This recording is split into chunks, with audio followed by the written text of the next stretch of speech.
Prav lepo pozdravljeni v oddaji Sledi korakov. Tokratni oddaji bo svojo življenjsko zgodbo, zanimivo življenjsko zgodbo predstavila naša slovenska poslanka Iva Dimic, ki naj je seveda tudi povabila na svoj dom. Dober dan, čeprav sem se že pozdravila. Lepo pozdravljeni, dober dan. Enkrat sva midva že delala eno oddajo na lokalni televiziji pred nekaj leti, in takrat ste bili vi še zdravi, kaj ne? Tako, to je. Pa se je začela vaša bolezen, ampak tega se bova dotaknila potem v nadaljevanju.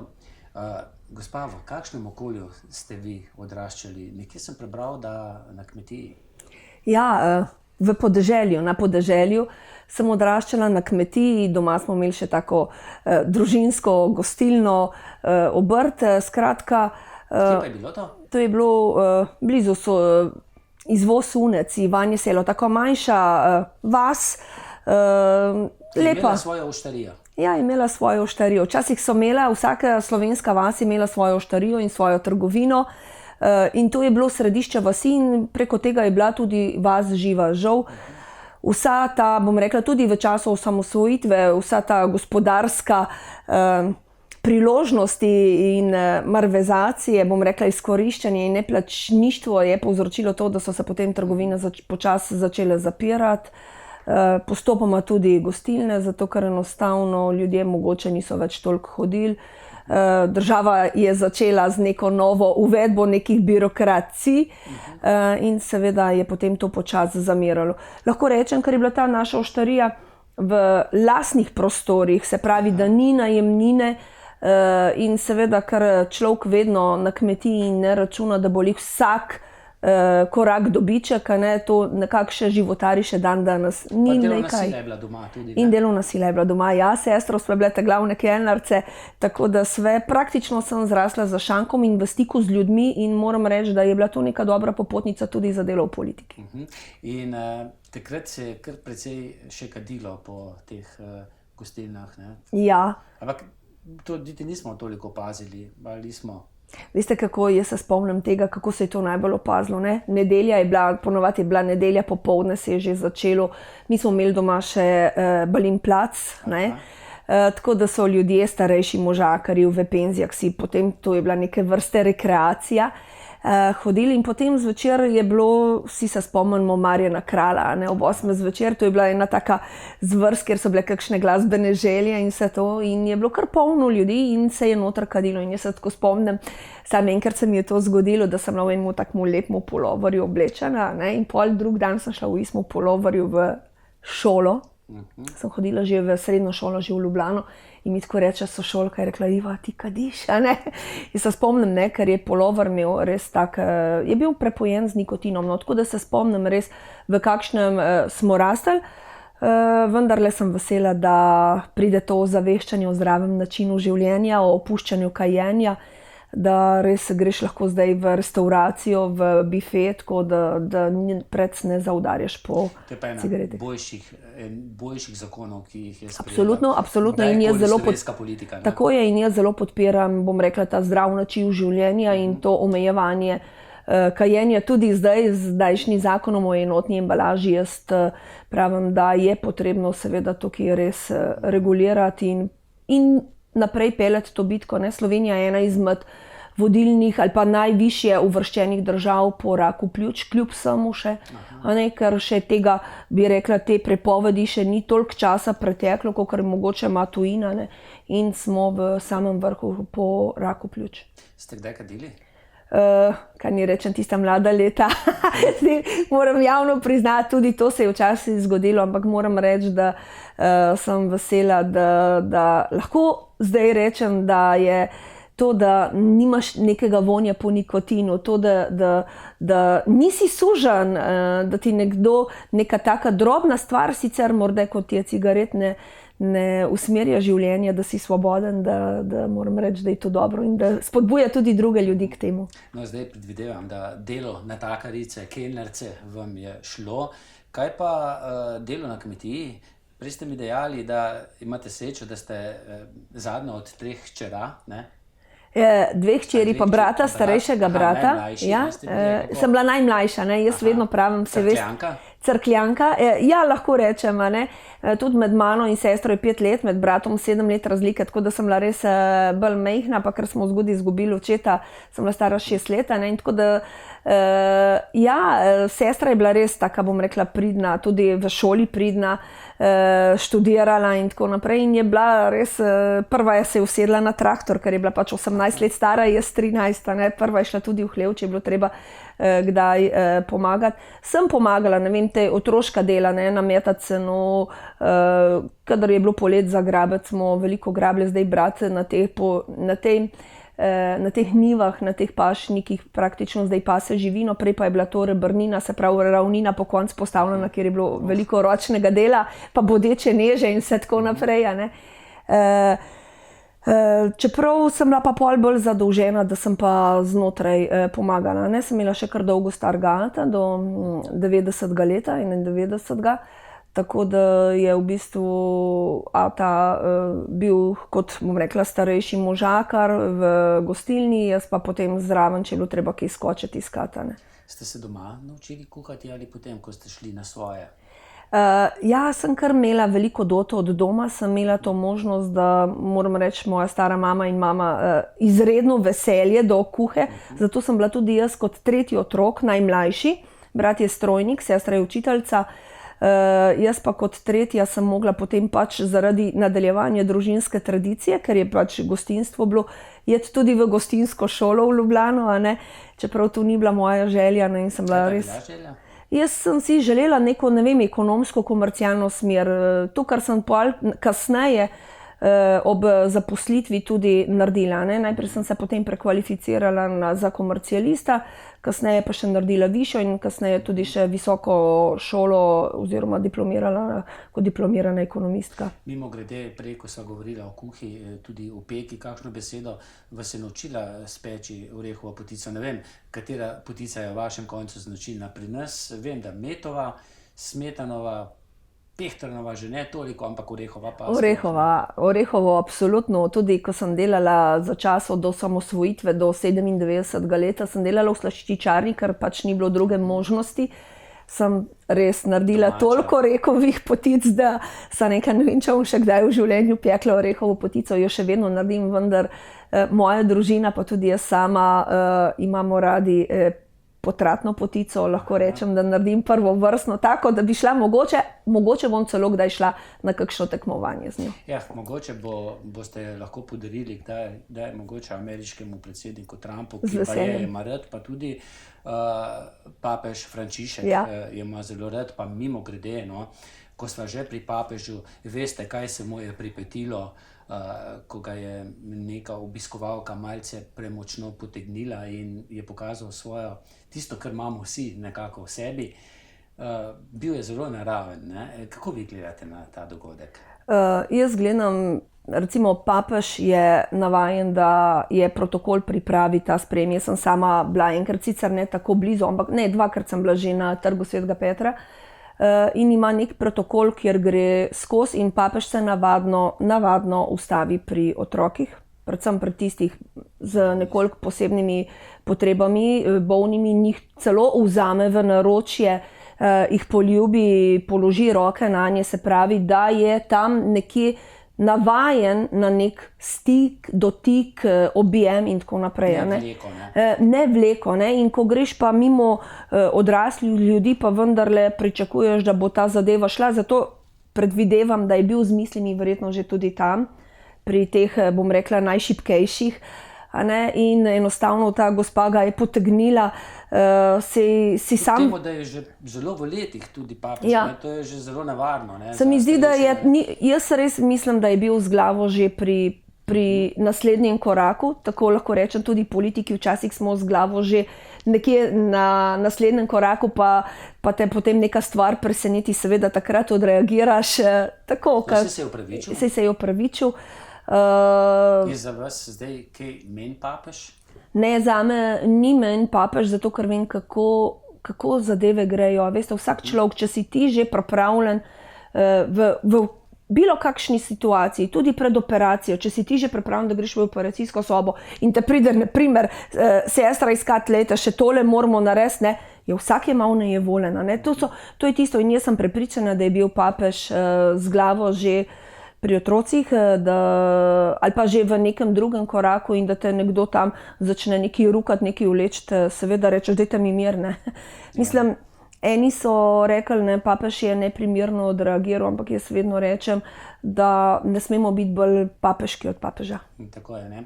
No, ko sva že tega se dotaknila, seveda verjetno veste tudi za tisto božično voščilo nekega državnega sekretarja proti njemu, da odstopi, se zdaj zbirajo podpisi še celo na šolskem ministrstvu, da nekaj deluje. Kako pa na to gledate?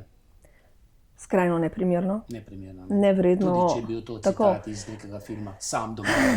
Jaz sem to videla med prazniki, jaz lahko rečem, nisem verjela lastnim očem, ko sem to prebrala.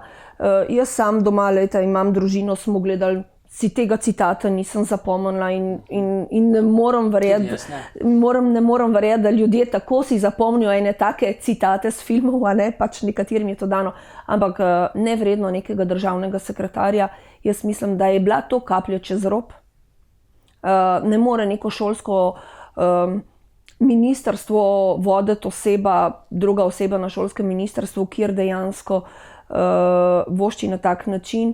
Zdaj, vem, da se je opravičil, ampak lejte, po dejanjih nas bojo sodili, jih bomo sodili, jaz mislim, da je to nevredno in da enostavno, če želimo resnično v državi imeti neko strpnost, solidarnost, sobivanje, spoštovanje drugače misleče, to je bil ta tweet daleč od nekega spoštovanja drugače mislečih in mislim, da bo moral predsednik vlade zagotovo potegniti neke smernice. Tudi zaradi svojega krščanskega življenja, ne? Predsednik vlade velikokrat, no, pa se poudarja, da preberejo včasih tudi kakšno sveto berijo pri maši, pa tudi ta vlada ne spoštuje recimo odločbo Ustavnega sodišča, ne, v izenačenosti teh šol, ne. To je res, jaz zdaj res bom videla ali pa bomo videli, koliko je tega krščanskega v predsedniku vlade, da ni tisto preberem berilo, čist njegova, tako kar nas vedno opozarjajo ob nedeljah, a ne, a ste prišli s srcem sem, ali ste prišli zato, da ste prišli, a ne, da to berilo, ki ga on prebere, tako vsaj se rad pohvalil v javnosti, a ne, a ga prebere res z nekim namenom, z neko, bom rekla, globoko ali pa z neko vero, ali je to pač njegov, bom rekla, eden izmed številnih javnih nastopov, ker pač vendarle je po profesiji igralec, a ne, da se bo potem videli in potem ga bomo videli, a bo kaj naredil ali ne. Moram reči, da smo ga v Novi Sloveniji pozvali, da vendarle nekaj ukrepa. Tako da si ne mislim, ker pač poznam te vse njegove pretekle vloge, ki jih je odigral kot nek lik, a ne, da enostavno zna mogoče celo jeti kar skozi, ampak jaz mislim, da tukaj je na vseh nas, pa ne samo na ljudeh, ki pravijo, ljudje dobre volje praznujejo božične, na vseh tistih, tudi če si slabe volje praznuješ božič, a ne, to je naša tradicija in mislim, da je prav, da se tudi to spoštuje, predvsem in to na najvišji nivoju, kot je to minister in državni sekretar. Ničelna toleranca. Ničelna toleranca. Ker zelo se lahko samo vprašamo, kaj bi se zgodilo, če bi islamski skupnosti na takšen način voščil, ne? Njihov praznik, ne? Lejte, res, tudi znotraj naše poslanske je potekala razprava, ne, kaj narediti, počakati, ne počakati in tako naprej, no, in naravno na božič pravoslavnih vernikov, a ne, smo pregledali tvite določenih ravno tako funkcionarjev iz SD-ja, tudi druge državne sekretarke Vukove, ki je voščila srečno, veselo badnje vsem, a ne, naj bo polno miru in tako naprej. Se pravi, da je bilo voščilo namenjeno pravoslavnim vernikom drugačno, kot voščilo nam, kristjanom. To se je treba vprašati. Ne? Ja, to se treba vprašati, kje smo. A ne, ali imamo strpnost samo do nekaterih, ali imamo strpnost do teh, ki dejansko, bi rekla, smo tradicionalni na tem področju. Vi ste živeli v veri, ste bili vzgojeni v veri, v katoliški veri in tudi živite, ne? V veri. Ne? Velikokrat vam je prav vera pomagala, da ste našli pot, ne? Jaz lahko rečem, da sem s pomočjo vere se nekako izkopala tudi iz te velike osebne preizkušnje. Ne znam si razlagati, kaj bi bilo, če jaz tega ne bi imela. Nikoli nisem spraševala, zakaj se je to meni zgodilo. Še vedno se lahko vse vrne, se vemo, da smo vsi, včasih rečejo, ne, kako si, a si dobro, a si zdrava, reče mi, rakovi bolniki smo zdravi od kontrole do kontrole, a ne, v tem vmesnem času vsaka kontrola je nov izziv, za marsikoga predstavlja zelo veliko stisko, a ne, kaj se bo zgodilo, kakšna bo kri, kaj bojo odkrili na preiskavah, na slikanju in tako naprej, ampak res nekako to zaupanje, da se bo zgodilo tisto, kar je najboljše in da mi bo Jezus pomagal nositi križ, mi vliva upanje in seveda jaz to živim in verjetno tudi s tem moja družina in ne nazadnje tudi okolica, vas, župnija in ne nazadnje tudi parlament. No, vi potem, ko ste si sami ustvarili družino z možem, ste imeli najprej 3 otroke, ne? Ampak potem nekaj let kasneje pa še 2, 5 otrok, ne? Ja. To je kar lepo število, verjetno je bilo takrat v teh koncih družina z največ otroki, ne? Ja, bi rekla v starosti mene in moža, ne? Tako da so bile neke družine, recimo v naši vasi 2 družini s 5 otroki, ampak to so bile že kar precej odraščajoči, že veliki otroci, tako da midva sva nekako na novo to začela. Zdaj spet ste 2 družini v vasi, ki so že za nama, imajo ponovno 5 otrok in tako naprej. Ja, ampak enostavno lahko rečem, da sem imela lepo službo. Lahko povem, ne, da upam, da bom delala reklamo, a ne, to je bil še Žito, zdajšnja Podravka, nekako srednji menedžment, bila produktni vodja, brand manager, se radi malo s tujkami v marketingu uporablja in ubesedanje. In se mi zdi, da sem jaz takrat res nekje bila na solidni poziciji, pa vendarle se mi je zdelo, da je življenje nekaj več kot zgolj samo kariera. Otroci so tudi že odraščali in Ja. sta bila z možem že včasih malce sama, ne? Ja, to so bili že otroci, 3 so že bili pri skavtih, so se že, en vikend sva bila sama, mislim, da sva bila tam 34, 35 let stara in sem rekla, Tomaž, sem rekla, a je to življenje, da imava prazno hišo, ne bi bilo tukaj lepo imeti zdaj še eno majhno punčko. To je bila že ta hiša, ja. Ne, in potem seveda je, to je kar pomembna odločitev, tudi danes srečam veliko staršev, parov, ki se odločajo, a bi imeli še kakšnega otroka več, ali ne, vem, da je odločitev težka, tako da je tudi pri nama kar zorela kakšno leto in pol, no, in potem vendarle je dozorela, no, in sem res... Razlika potem med najmlajšim pa novorojenim? 16 let. 16 let. 16 let, ja. In kako so to otroci sprejeli? Ja, od začetka moram reči, da ni bilo kar... Neko breme? Ja, ja, ne breme zaradi nas, ampak breme zaradi okolice, ker enostavno, a ne, kaj, a še enega otroka. Moram reči, da takrat niso bili časi, ki bi bili namenjeni ali pa ljudje tako pozitivno naravnani za življenje, tako da takrat je tudi botrovalo to, da sva se odločila in sva vstopila v Anin sklad, ker Anin sklad je znan po, da združuje družine z večjim številom otrok in sva se nekako čutila, da sva tam v skupnosti, kjer dejansko se razveselijo vsakega otroka. In to še vedno je in tudi še vedno sva člana in še vedno se udeležujeva srečanj Aninga sklada. Moram reči, da je ta spodbuda, odprtost še za eno življenje zelo pomembna v našem slovenskem okolju, če vedno bolj, ker je demografija. Da bomo obstali. Da bomo obstali. In ja, kljub vsemu, karkoli se potem kasneje pripetilo, vedno rečem hvala Bogu za to odločitev in za ta dar.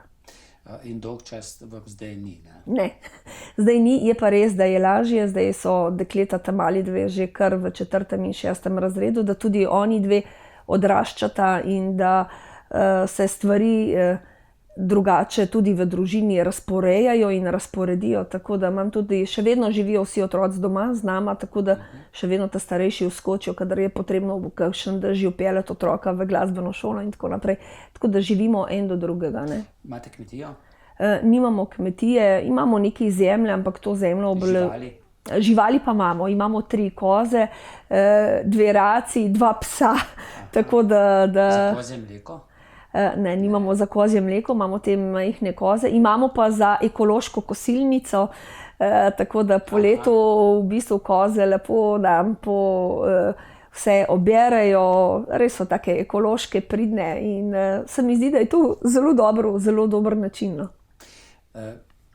Kako se je vse skupaj začelo z vašo boleznijo?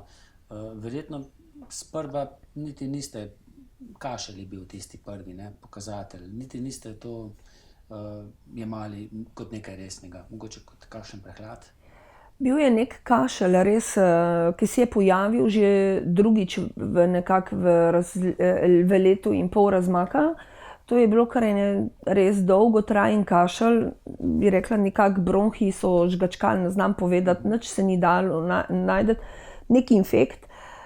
Šla sem k zdravniku, pa je rekla zdravnica, da pač vsak kašlja nekako 6 tednov, da ni počakan 6 tednov. In je res, lahko rečem, po tistih 6 tednah nekako to kar lepo počasi izvenelo, minilo, ampak je še malo še pokašljevala. In potem sem kar naenkrat zatipala precej veliko bulo na desni strani, tako precej visoko, tako da sem sploh mislila, da je to kakšna žleza se pojavlja. In enostavno nisem posvetila neke pozornosti. Pol pa vseeno, ko sem že bolniško zaključila zaradi kašlja, vseeno po 14 dneh grem nazaj in rečem, veste kaj, doktorica, jaz sem pa vam pozabila povedati, da imam pa tle eno bulo. Pa meni se zdi delojnica. Tako ste bili poslanka državnega? Ja, sem že bila poslanka, to je zdaj dobro. Zdaj bo kmalu 1. februarja, bo 2 leti nazaj, ampak lih te dni v januarju pa se je to odvijalo. No, in je rekla zdravnica, da ona tudi misli, da je to neka lojnica, ampak da ne grem pa vseeno na onkološkega se malo pokazati, da bomo seveda dali to nad stran. Kaj ne rečem, počutila sem se mlado. Vedno rečejo, ja, rak je pa neka posledica zamere. Jaz nisem imela zamere, res, ker če bi imela zamere, bi mene že kdaj prej pobralo. Res, to sem se navadila, da tudi s pomočjo vere te zamere odmislim. Tudi v politiki ste se znali? Tudi v politiki nisem imela zamere, zato ker vedno delujem, se trudim delovati, da sem spoštljiva tudi do drugače mislečih in da ne žalim nobenih čustev, nobenega osebno. Seveda pa pokritiziram sistem, za katerega mislim, da ljudem ne omogoča najboljšega. Torej to razlog ni bil, ne? To razlog ni bil. Doma smo se v redu razumeli, nisem kadila, bom rekla, nisem imela prekomerne telesne teže. Mogoče edino, kar je bilo, da sem si očitala, da se nisem dovolj gibala. Ne po tistih 12 korakih tipičnih za nekako preprečevanje raka in tako naprej, bi rekla, da sem bila čistne. Sem dojila 6 let, 5-krat rodila, se pravi, da nobene nekega takega tipičnega ni bilo, tudi hodila na zadnje, zdaj, ko merim, koliko korakov naredim, ker je nekako zaželjeno 10.000 korakov narediti na dan, sem jih že prej verjetno v povprečju na dan naredila tam med 4.400 in 6.000 koraki. Tudi že prej. Zdaj se pač trudim, da je ta hoja, ki je, da je 10.000, pa da je hoja bolj intenzivna. Mogoče ni bilo take intenzivne hoje. No in potem se je to pojavilo, res nimam kaj reči. Onkološki inštitut, vedno bom rekla, da je zame kot bolnika, tudi ostali rečejo, izmed vseh inštitutov, zdravstvenih institucij v Sloveniji zelo dobro poštiman, solidno, ko padeš enkrat v to kolesje, se začne. Kdo pa je bil tisti, ki vam je prvi povedal, da je ta bula, da ni lojnica, ampak da je rakava tvorba? To je bil pa dr. Brecelj, to je bil en tak, bom rekla. Kako to pridete k njemu? Ne, ni bilo tako. To so mi določali datum, da pridem, najprej so rekli, da naj pridem čez en teden, 14 dni, potem pa so me klicali v službo, da se je sprostila 1 ura in da če lahko pridem tam čez 1-2 dni, da je eno mesto prosto ob 2 popoldne na triažo na Onkološki inštitut in jaz sem kjer šla in mi smo tam čakali še 2-3 ure, ker ni bilo doktorja, ki bi prišel to pregledovati, mislim, da je bil to četrtek. In pol tako grejo oni, ki so bili pred mano ven, pa pridejo not, pa tam ena gospa reče, kdo pa je danes v triaži? Pa tako reče doktor Brecelj in sem si mislila, wow, zdaj bom pa vendarle tega doktor Breclja v živo videla, ne, tako, ne samo po njegovih odzivih preko medijev, ampak tako, pa ena reče, kako pa danes pa ni njegov termin, pa je rekla, menda je rekel, da je hitrejš zaključil v operacijski, pa da je prišel še nas dol podelati to v njihovem žargonu, no, in tako, da sva se midva tam pol prvič srečala. Izvide si že prej pogledal, verjetno? Izvidov ni bilo, ker ni bila še punkcija narejena. To je bila čisto prvi pregled, ker mi je poslal potem tudi na punkcijo. Potem sem... Ampak takrat pri tistem prvem pregledu še ni... Ni vedel, ali pa je vedel, pa je bil tiho. Moram pa reči, da potem, ko me je vprašal, kje sem in tako naprej, in pol mi je bilo meni tako narodno in ne rečem, da kje pa delate? Pa sem rekla, delam v državnem zboru. Pa reče, kaj pa delate vi v državnem zboru, kaj pa delate tam? In pol jaz rečem, joj, se nekaj prav narodno, mi je bilo zdaj pa tam povedati. Sem kaj pa poslanka, sem pri Novi Sloveniji. Ne? In on tako reče, zakaj sta zamenjali Ljudmilo Novak? To je bilo lih tisti dan, ko je prišlo do zamenjave vodstva. In pol reče, veste kaj je rekel, vse to bova mi do vse zrihtala. Pa kaj ste mu pa vi tam odgovorili? A zakaj smo jo zamenjali? Ja. Zato, ker sem rekla, da je prišlo do take odločitve, da se Ljudmila nekako umika in seveda prihaja s polno energijo nazaj Matej Tonin in da je sodelovanje še vedno odprto, skupno, da pa seveda so se tehtale takrat različne možnosti. Praktično bili smo pred volitvami, s kom na volitve, kako na volitve, kakšen rezultat bo. A veste, to so težka vprašanja, tudi, bom rekla, za predsednika težka odločitev. Težko breme, kako naprej. Saj veste, javnost ali pa ljudje nas ocenjujejo po uspehih, po dejanjih, po besedah, nenazadnje so pa volitve največja anketa. In se je kar dobro. Ja, lepo se je išlo, moram reči, tudi Matej je šel se z energijo naprej, Ljudmila, bom rekla, je ravno takrat, se mi zdi, da je postala ena taka uveljavljena slovenska političarka, ki ima tudi njena beseda, mislim, da v slovenskem prostoru ima težo. No in tudi ona sama je na volitvah uspela, ne? Tako, poslanka, je uspela. Seveda, potem pa tudi za evropsko poslanko. Tako. No, zdaj greva pa nazaj k Breclju, ne? Ja. Potem so bile preiskave in je... Preiskave in se tako spomnim, ravno tukaj v tem prostoru smo bili, ko me je klical 15 do 8 zvečer, ali pa v pol 8, že ko je doktor Brecelj, on ima v ponedeljkih ambulanto in ima precej polno ambulanto, tako da to je bil ponedeljek in pol kliče in reče, ja, je rekel, gospa Dimic, pozitivno je, bo treba izrezati. Zanimivo je, da se vedno znova, ko to podoživljam to situacijo, da nisem čutila nekega groznega notranjega obupa, ampak da sem bila zanimivo umirjena. Da sem rekla, sem rekla, vem, da je to preizkušnja, da zadeva ni lahka, da slišati, da imaš raka, ni tako enostavna zadeva, ampak nisem pa padla v neko depresijo, v nek jok, ne. In kar je najbolj pomembno, čez 15 minut sem jaz dobila sporočilo od ene znanke, tle iz okolice, iz Svete Trojice, to je župnija med Cerknico, med Begunjami in pa med Blokami. Ker Sveta Trojica je še nekje. Ja, tle na Notranjskem.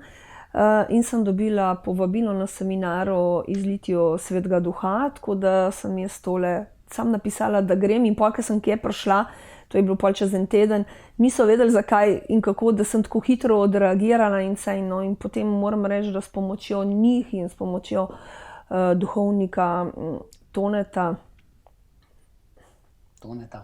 Ja, iz Blok, ki je zdaj duhovnik na Jesenicah, sem jaz to lahko nekako tudi s pomočjo vere poglobila, ponotranila in Kaj pa družina? speljala. Enkrat jim je bilo potrebno povedati, ali so že nekako slutili? Hčera je slutila že prej. Sem že prej povedala, kaj je, in ona je doživela mogoče malo neprijetno izkušnjo z njeno sošolko, kjer je njena mama med 3. in 4. kemoterapijo umrla, in potem je ona videla najbolj črn scenarij. Ja, najbolj črn scenarij, tako da to je bilo zelo hudo. Kaj pa mož? Mož je bil v veliki stiski. To smo potem kasneje ugotovili po 1, 2, 3 mesecih. Mož je se spomnil, ko sva tukaj bila, ko sem povedala, pa sem rekla, ja, moram povedati, tam v vseh priporočilih piše, da treba pripovedati otrokom doma, da je rak ne glede na starost. In je rekel, ja, pa ta malen dvema še nič povedati, ne. In se spomnim naslednjega jutra zjutraj, ko je 4. prišla k meni v posteljo in je rekla, mami, kaj pa je? Kaj pa misliš, kaj je? Ja, včeraj sta oba utihnila. Kaj pa se je zgodilo, ne? In kako, nič hudega, ne? In pol sem povedala in je pol bila pa, je rekla, mami, ja to pomeni, da boš ti umrla? Sem rekla, ne, to ne pomeni, da bom jaz umrla, to pomeni, da bom jaz pač šla zdaj v bolnico, da se bom zdravila, ampak da bomo mi to skupaj zmogli, a ne? Ti boš malo pomagala mi, če ne bom mogla, a ne? Ali pa kdaj mi boš kakšen zajtrk skuhala, če bom slaba. Ne? In to se spomnim, pol, ko smo šli v trgovino, je hotela imeti to leseno plastično mizo, zato da mi bo zajtrk prinesla v posteljo, ne? To smo mogli kupiti, a ne? In res pol po kemoterapijah prve 3 dni mi je prinesla zajtrk. Potem operativni poseg? So mi odstranili celo dojko, vse bez gavke, ker so bile 4. Težko soočiti, ženska? Ne. Ne. Če bolezen? Jaz res ne. To je rešitev. Sej to sem že ena parkrat povedala, se še dr. Brecelj smejo, ne. Jaz sem prišla k njej in reče, dr. Brecelj, odstran bomo mogli celo dojko, ne, imate pa možnost rekonstrukcije, sicer ker ste bolj drobna z lastnim tkivom, ne, je pa ne, možna. In jaz rečem ne. In on me pogleda, kako da ne, a ne. Sem rekla, ne bom tega vzela, ne. Je rekel, ja pa to vam pripada, to imate možnost, ne. Je rekel, dajte razmisliti, in mi je res dal 1 dan pa pol, jaz sem si vzela 3 dni za razmisliti, a vzeti rekonstrukcijo ali ne. Vse sem prebrala, kar je možno, stopila v kontakt z ljudmi, ki so imeli in ki niso imeli rekonstrukcije, in mu po 3 dneh sporočila po SMS-u, da sem še vedno ostajam na temu, da rekonstrukcije ne vzamem. Meni je bil cilj resnično iti čim hitrejš, čim lažje, s čim manj zapleti, bolečinami skozi to bolezen. Ne? Jaz sem prebrala, kaj to pomeni. To moraš pol hoditi, tudi če vzameš nek ekspander, nadomestek, napolnjenje, pa potem spet operacija. Recimo, ne vem, po 1 letu ponovno operacija, ko to nadomestijo in tako naprej. Se pravi, da bi bili ti posegi praktično kar naprej, in potem še, če zdrava dojka ni v redu, pol malo odzamejo, pa malo dofilajo. Veste, kaj to pomeni? To pomeni non-stop neki po bolnicah, nekaj operativni posegi. Jaz tega resnično nisem želela. Dobro, da sem se tako odločila. Zdaj, ko pomislim nazaj, ker jaz sem bila po narkozi tako slaba. Jaz sem imela, potem sem bruhala cel dan, tako da res, da je bilo tisto hujše, kot vsa tista bolečina, ne? Ker tam si pač ne moreš pomagati, ne? In si res slab, no. No, in pol mi reče, sem rekla, gospod doktor, moje prsi so svoje naredile, jaz sem toliko let dojila in tako naprej. In pol me gleda in reče, ja pa ste še mlada, jaz sem to oddelala. Je rekel, ja če pa tako razmislite, da ste svoje v življenju oddelali, pa lahko kar greste ven iz ambulante, me je tako malo pohecal, ne. In zdaj, ne, to pa ne, to pa živeti je pa ja lepo, ne, življenje je pa lepo. To, če ima preizkušnje, je lepo, ne, je lepo. Meni, jaz zelo rada ljudi srečujem in jih spoznavam in se z njimi pogovarjam. No, in potem sva nekako šla skozi to. Moram reči, da sem imela že pred leti, 10 let nazaj, tudi sodelavko, ki se je še na Žitu, ki se je ravno tako odločila, kot jaz, da ni vzela rekonstrukcije. In se mi je zdelo, da je bila ena taka pozitivna borka, da sem nekako želela, če že po njeni poti tudi sama stopati. No, tako da je bil en tak svetov vzorec.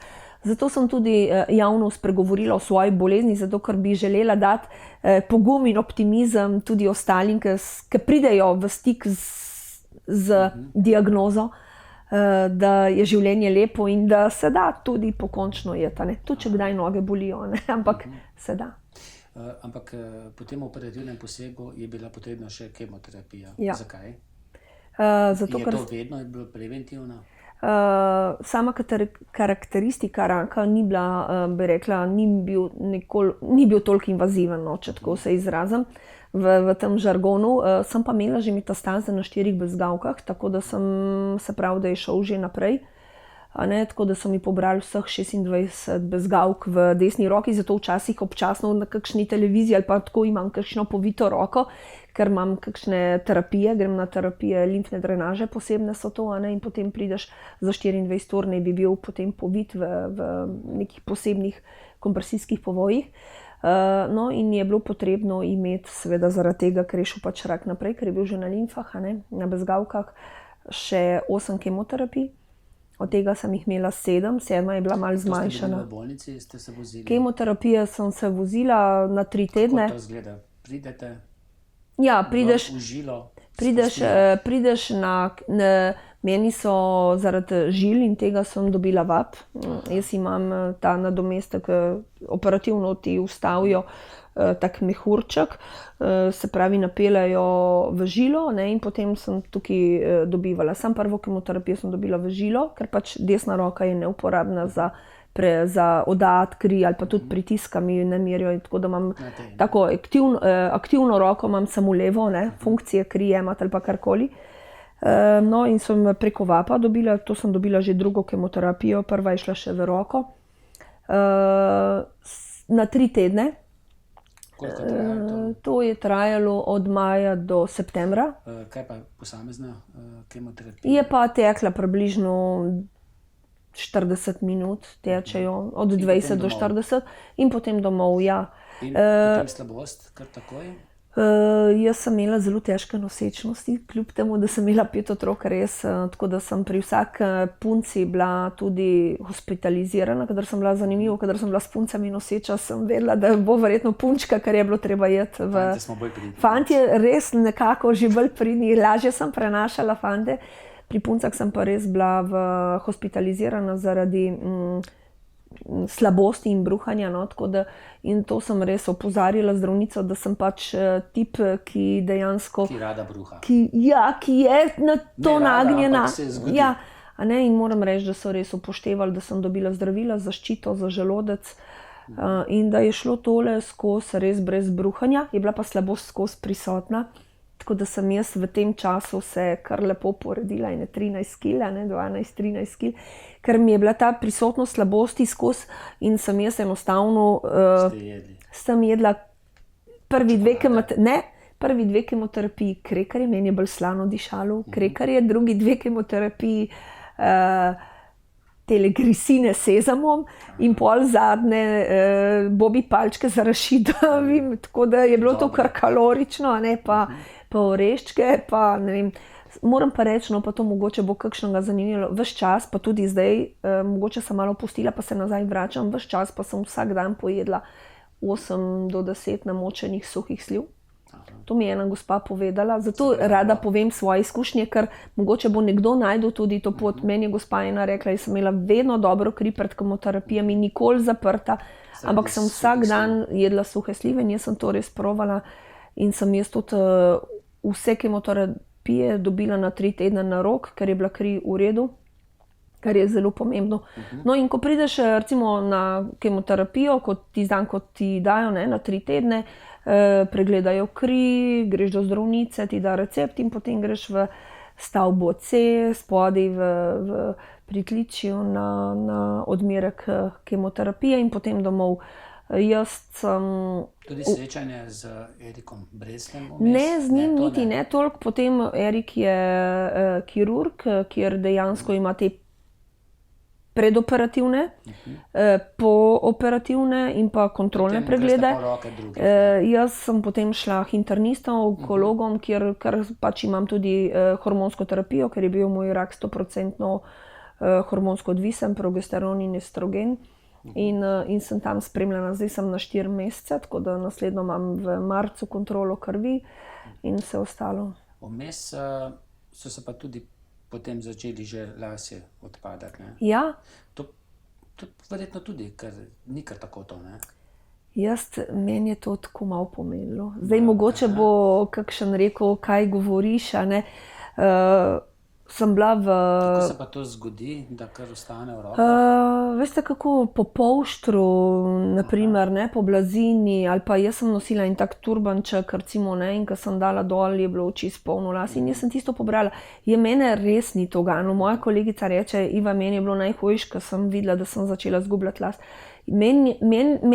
Res mi to ni bilo, to ni najmanj pomembno mi je bilo. Meni je bilo pomembno to, da grem čim lažje, bom rekla, skozi vse to. Ne. To je pač, vsi vemo, da več ali manj potem lasje nazaj zrastejo. Ne. In se spomnim In so, tam. ne. In so, kakršnikoli so, jaz sem zadovoljna. Se pa tudi ja, frizura, ne. ja.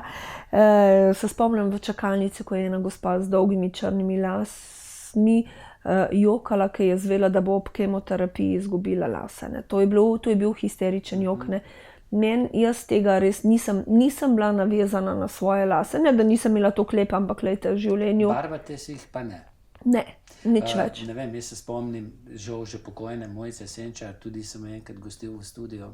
Vem, da je bila vedno zelo nekoč rdeče, če se ne motim, pobarvana. Ne? Ja. Vijolično včasih tudi.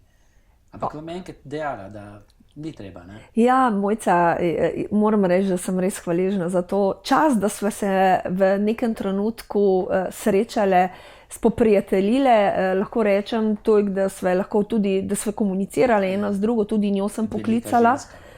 Velika ženska, izjemno veliko naredila za slovensko onkologijo, ozaveščanje, predvsem o raku dojk. Ona je bila anesteziologinja, poznala je, bom rekla, cel spekter rakavih bolnikov. S svojo izkušnjo raka dojke je pa zelo, zelo pripomogla k temu osveščanju in seveda k detaburiziranju tega raka v Sloveniji. To ni tabu tema, ne? To ni nekaj takega in moram reči, da res, ko smo rekli, velikokrat je rekla, da je imela res skano, da se je barvala in da so ji še vnuki rekli, če mi nismo videli, kje na morju, je rekla, izjemno rada je plavala. Smo mamo videli.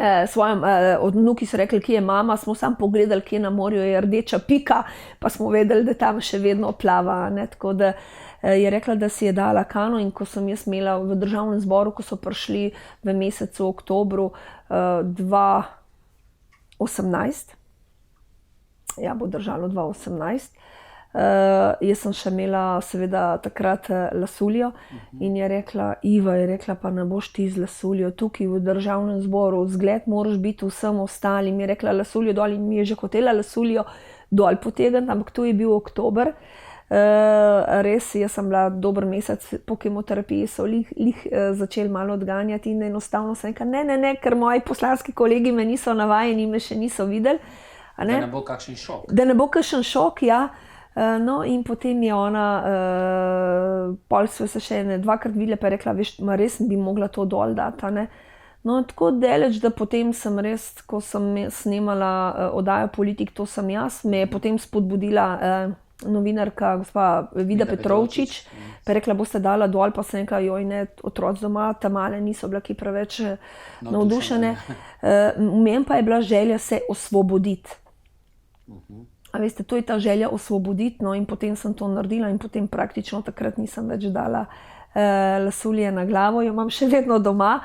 Čaka, da ko bom meni dozorelo, jo bom dala verjetno tudi kakšni drugi borki, ampak do takrat pa mi je to en tak spomin na, tudi mogoče na prelomnico v mojem življenju, da začneš ceniti življenje in gledaš in da se ozavestiš in zaveš, kaj je pomembno v življenju. In kar nekaj ljudi spoznate, ki so šli recimo skozi isto življenjsko borbo, ne, preizkušnjo, in ena izmed teh deklet, zdaj že žena, je tudi najina skupna prijateljica Mojca Buh, ki je tudi javno večkrat spregovori, nedavno tudi za Reporter, o tem, kako se je sama soočila tudi z rakom dojkah in zmagala. Ne? In zmagala. Mojca je čudovita, jaz jo občudujem, bom rekla. Zdaj težko rečemo, kdo ima še težjo pot, ampak jaz sem ocenila, da Mojca je imela še mogoče nekoliko težjo pot, ona je pač ob obe se odločila za odstranitev obeh dojka, ne, brez rekonstrukcije. Kasneje je imela še celo po tolikih letih še eno punčko, če se ne motim, ne, še enega otroka, tako da je vzor vsem, ne, da tudi po kemoterapiji, po bioloških zdravilih se je odločila za življenje, ne, in res je taka pokončna in se mi zdi, da je tudi Združenje Evropa Dona eno tako združenje, kjer se ženske srečujemo, izmenjavamo izkušnje, poglede na življenje, predvsem pa želimo ozavestiti ljudi, da ob diagnozi se ne sme zaključiti neko veselje, neko življenje, no? Da se poskušaš na nek način tega straha znebiti. Ne? Je pa verjetno zelo veliko odvisno od družine, potem v vašem primeru družina, tudi vera sama, potem vzgoja, verjetno že doma in ne nazadnje tudi tako dobri zdravniki, kot je recimo Erik Bricelj. Ja, res, moram reči, da mi je dal, no, še v tistem času, ko sem hodila po posegu še k njemu, so se pripravljale volitve, to je bilo v obdobju pred volitvami 2018, jaz sem imela operacijo 15. marca, volitve so bile junija, če se ne motim, ali maja, zdaj sem malo sem, tako, ja. Ne, in ko je rekel, midva bova to vse posanirala, do volitev, in jaz njega tako vprašam, a vi mislite, da bom šla jaz lahko na volitve? In je rekel, kako je rekel, seveda je rekel, jaz računam na vas, je rekel, jaz si želim, jaz vas spremljam, je rekel, Slovenija potrebuje take načelne, poštene politike, je rekel jaz, in imate vso mojo podporo in midva bova to. So se tudi stranki strinjali?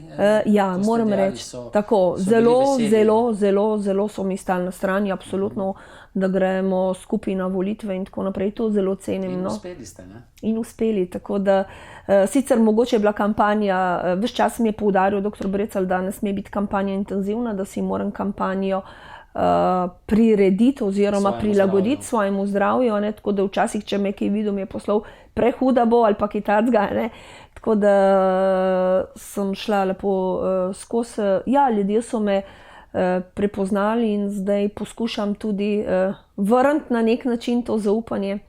Sem se bolj aktivirala tudi na področju zdravstva, tudi v Državnem zboru. Mimogrede, imamo dobro, slabo zdravstvo. Zdaj jaz tako kot laik zelo malo ga uporabljam, ker sem vesel, ampak koliko pa imam izkušenj, pa ni vse tako slabo, kot mogoče je korupcija preveč, niti ne poznam teh zadev toliko, ampak nekako se meni zdi, da v Sloveniji bistveno bolj živimo, kot pa se sliši. Lejte, kar se tiče zdravstva, je na tem nivoju, kakor je zdravstvo solidno. Ne bom rekla, da je dobro, zato ker imamo čakalne vrste, ne morem reči, da je solidno. Kar pa jaz pogrešam in čedalje več in tudi vedno več odzivov pa imam, da mi enostavno nimamo neke strategije, kaj želimo mi s svojim zdravstvom. Mi vsi govorimo javno zdravstvo. Lejte, mi moramo ločiti, ali imamo državno zdravstvo, ali bomo imeli javno zdravstvo, kjer bo dejansko vsem zdravnikom, vsem deležnikom omogočeno pod enakimi pogoji opravljati svojo dejavnost. Državno zdravstvo pa je državno zdravstvo, kjer država res vse financira, ampak mi imamo javno zdravstvo. Eni ga želijo pripeljati v državno, kar pomeni, ne vem, kaj to pomeni. Zame pomeni to neke vrste razgradnjo in odhod zdravnikov v tujino.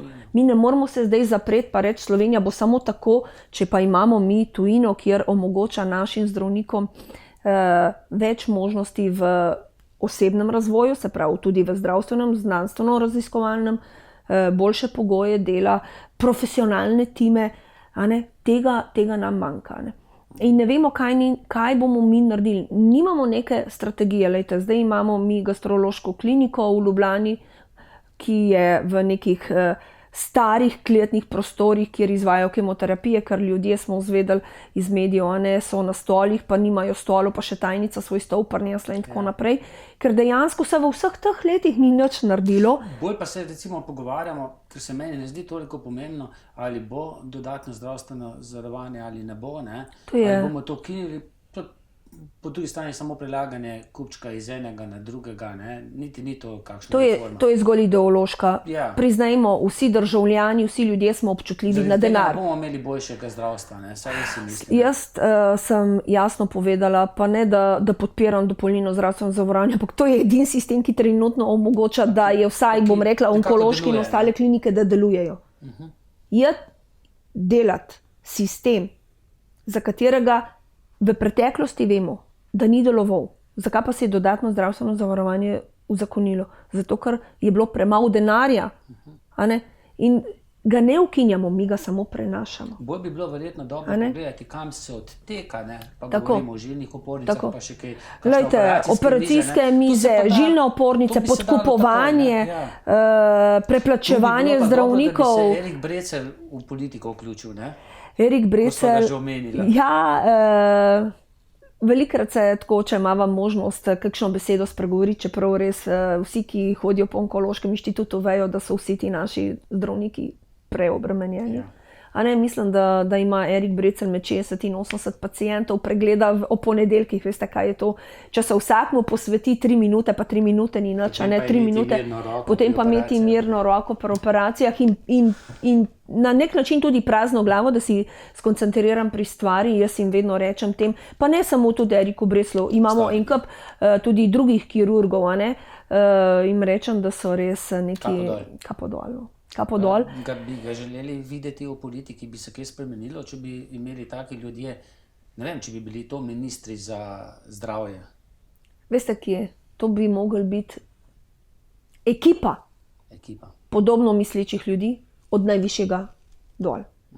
Samo Erik Brecelj kot minister, če nimaš podpore predsednika vlade in ostalih ministrov, ne moreš, vse to se vidi. To se danes vidi tudi, ne vem, kako bo skozi vso to zadevo šel obstoječi minister Šabeder. Moram reči, da sem polagala velike pričakovanja v njega, osebno tudi. Sem ga imela za nekega razumnega, bom rekla tudi mogoče nekoliko bolj tržno, socialno usmerjenega ekonomista, kar ekonomist je. Se razočaral? Na neki točki, ja. Mogoče je pa katerega vašega volivca tudi vaša odločitev razočarala, glede na to, da ste veliko govorili o zdravstvu, da nekako kljub vsemu niste šli v takrat, ko je Marjan Šarec sestavljal vlado, v to vlado, bili so dogovori, pa mogoče prevzeli Ministrstvo za zdravje. Imate nekaj tega kadra. Kako ste vi to gledali tako, ko ste vagali ja ali ne v vlado? Dobro, stranka se je odločila, potem ne. Lejte, točno to smo videli, kar se zdaj dogaja. Videli smo to, da če bi šla Nova Slovenija v vlado in bi peljala zdravstven resor, naprimer, ker vemo točno, kje, kam, približno, kako odtekajo finance. Največ financ iz zdravstva se ravno odteka preko informacijske tehnologije in preko tako različnih zdravstvenih programov. To ljudje občutijo tako, da morajo s sabo nositi izvide. Če imaš ti delujoč sistem, potem vidijo tvoj izvid krvi na onkološkem, na IPP-ju, se pravi na nujni medicinski pomoči, na kardiologiji in tako naprej. Tega pa ni. In potem moraš ti s temi izvidi hoditi. To se kaže. In vsak tak sistem ima neke svoje tiste, ki nad tem bedijo, ki to urejajo in zelo veliko denarja. Vemo, da je tudi Zemljarič prišel že takratnemu ministru Šabedru in je rekel, da mora tega pa tega zaposliti na informacijski tehnologiji. Se spomnite tega znamenitega ali pa zelo glasnega Šabedra, ki je rekel ne. Ki mu je prvi rekel ne.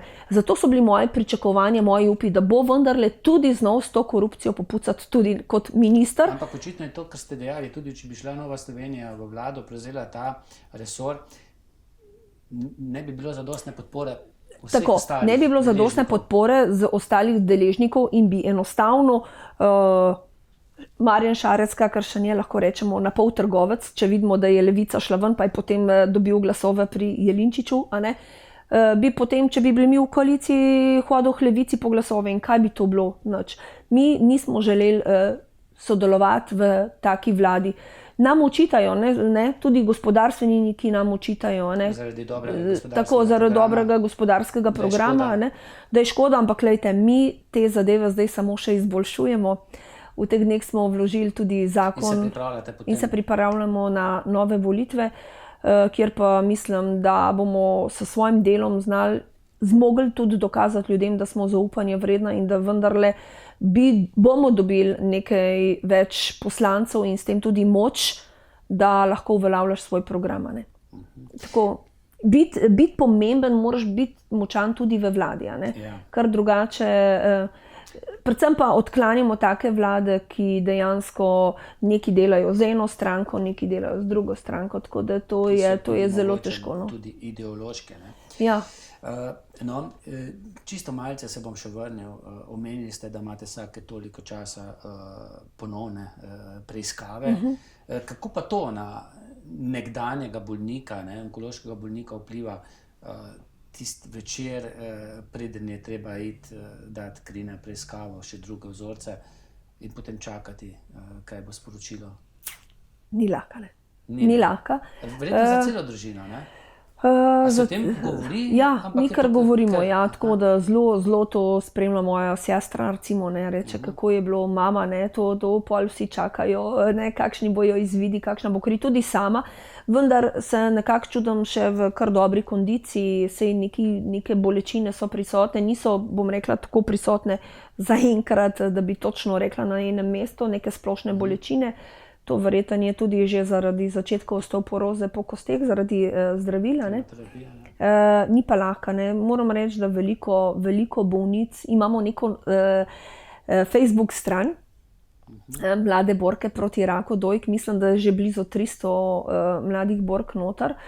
Vsaka pa pride noter na povabilo druge, ne. Tako da to je čisto zaprta skupina, no, in tam noter marsikatera zapiše, kako je v strahu, da jo čakajo preiskave in tako naprej. Jaz sem imela težave po tem kašlju, po teh nekem infektu na pljučih, pa po obsevanju tudi sama težave s pljuči. No, in pol sem tudi v spomladanskih mesecih prejšnjega leta, 2019, opravila določene preiskave, ker so pokazale neke spremembe na rebrih, prvo, drugi in tretji na desni strani.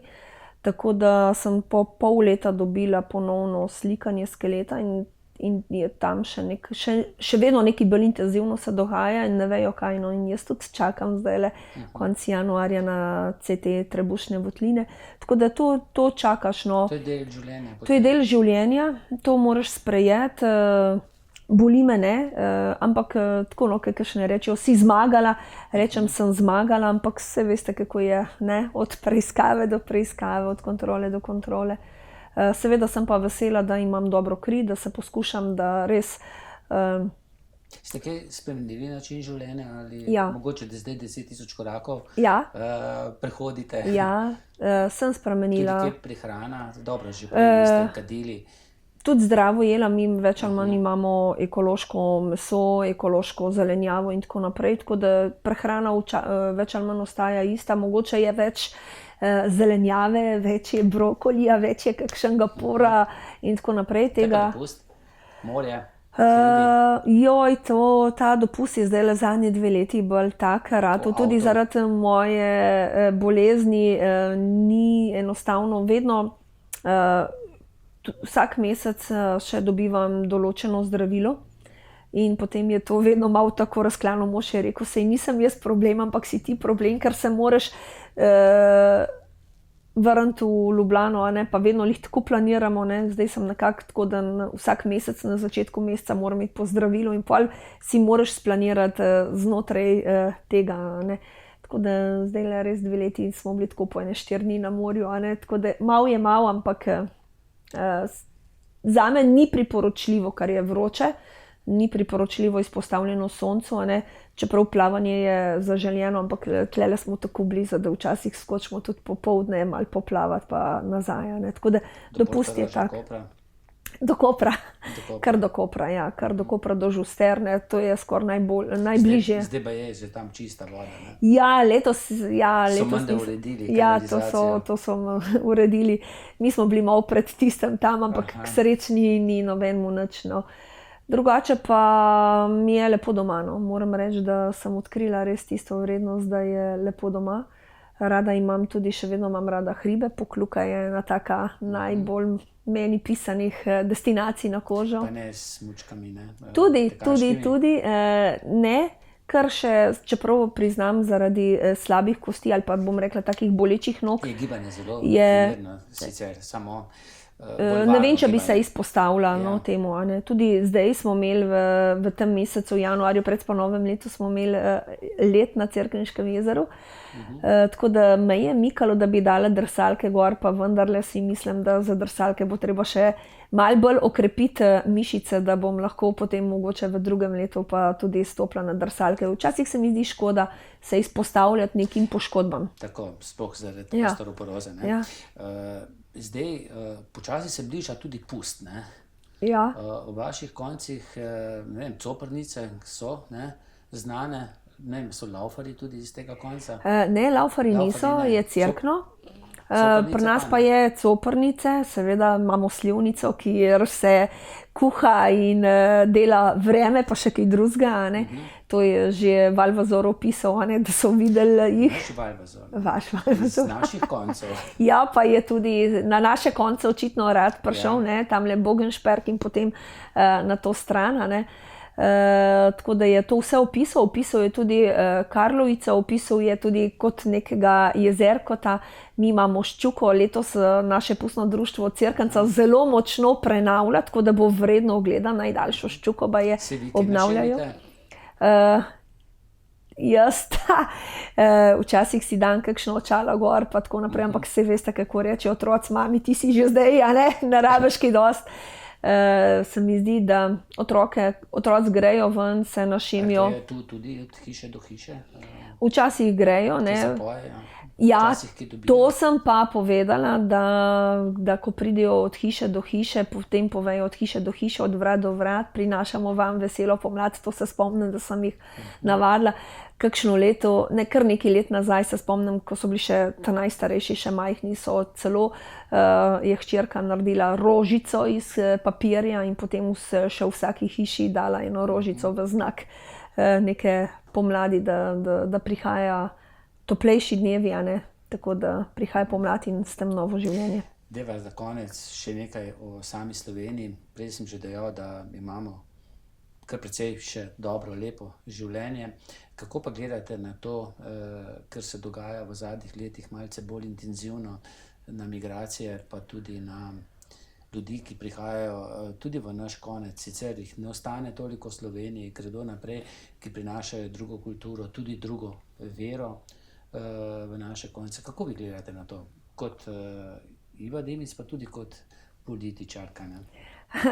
Glejte, Nova Slovenija postajamo ali pa smo ves čas, jaz vedno rečem, ko me kdo vpraša, če smo sredinska stranka, pa vendarle zagovarjamo tradicionalne vrednote, ki so v Sloveniji, seveda pa slonijo na krščanstvu, a ne. Vera, kultura, jezik, se mi zdi, da je zelo pomembno, da ga ohranjamo. Te migracijski tokovi govorijo samo o tem, da je zahodni svet, razviti svet, dolga vrsta let, stoletij izkoriščal nekako južne države ali pa afriške, tretjega sveta in da jim ni v zadostni meri omogočil nekega razvoja, ampak da je sam se razvijal na način, na račun nekoga drugega in da je to dejansko posledica, da vsak človek želi imeti pod soncem svojo pravico in se čuti enakovrednega, da mu pripada tako pitna voda, tako dovolj hrane in zelenega okolja. In jaz se velikokrat vprašam, s čim sem jaz več vredna kot Iva Dimic, ki živi v Sloveniji, od enega, ki živi v nekem pomanjkanju. in mislim, da je tukaj celoten zahoden svet, da je to posledica izkoriščanja in da ti ljudje enostavno želijo enake pravice, ker smo v dobi, ki dejansko omogoča vpogled in zavedanje njih, da kako mi drugače živimo od njih, ne? In je v njih ta želja. Na nas, državah, seveda je tudi na nas poslancih, da v največji meri zaščitimo svoje državljane, da zaščitimo, se pravi, svojo kulturo, svojo vero, svoj jezik. In sem na strani tega, da če že kdo želi res pri nas ostati in začeti živeti, da se more integrirati oziroma vključiti in prevzeti naše vrednote. Tako kot se mi, če gremo. Tako kot se mi. Ameriko, jaz sem imela eno službeno pot na Ciper, kjer smo si lahko ogledali eno mošejo. Jaz sem takrat, ker je namenjena samo turističnem delu, smo se pokrili. Ja. Tako da, lejte, jaz pričakujem... Smo se tam morali, ne? Ja, smo se morali, se pravi, tam morali. Jaz pričakujem, da se bo enako zgodilo tudi v Sloveniji in želim, da bi se na tej točki res politika poenotila in da bi prepoznali sami sebe. Da bi vedeli... Malce bolj cenili svoj narod. Tako, da bi cenili svoj narod in svojo preteklost. Migracije so dejansko, so dejstvo. Je pa res, da bojo na nas vplivali toliko, ker mi ne bomo sami sebe spoštovali. Ne? Če bomo mi svojo kulturo močno in ponosno zagovarjali in bili ponosni na to, kaj so bili naši predniki, potem se ni potrebno bati, pa vendarle tem ljudem, pa, ki so tam, pa je potrebno absolutno pomagati. Ne? Gospa Iva Dimic, hvala, da ste naju gostili na svojem domu. Jaz upam, da bo še kdaj priložnost, da ki poklepetava. Z veseljem, mi je bilo res v čas in veselje, da sva poklepetala in seveda vrata naše hiše, našega doma so vedno odprta. Zdaj sploh, ko vem, kje ste doma. Hvala. Hvala pa tudi vam za pozornost in srečno.